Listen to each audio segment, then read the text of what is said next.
Hey guys, and welcome back to this channel. In this video I'll be showing you guys how you can simply merge your video with another audio in CapCut PC. You can, for instance, select this video and you don't want to use the audio, so I'm just going to select the mute button here, or you can use this to mute it even more.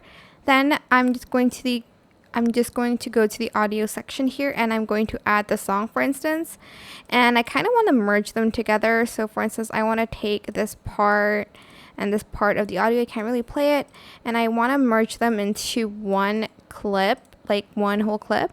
So select both the audio and the video, then you're just going to right click with your mouse button and you're going to select create compound clip. Or you can just select Alt G on your keyboard and it's going to merge both the audio and the videos together. That is super simple. I hope this tutorial was helpful for you guys. Don't forget to like, comment, share.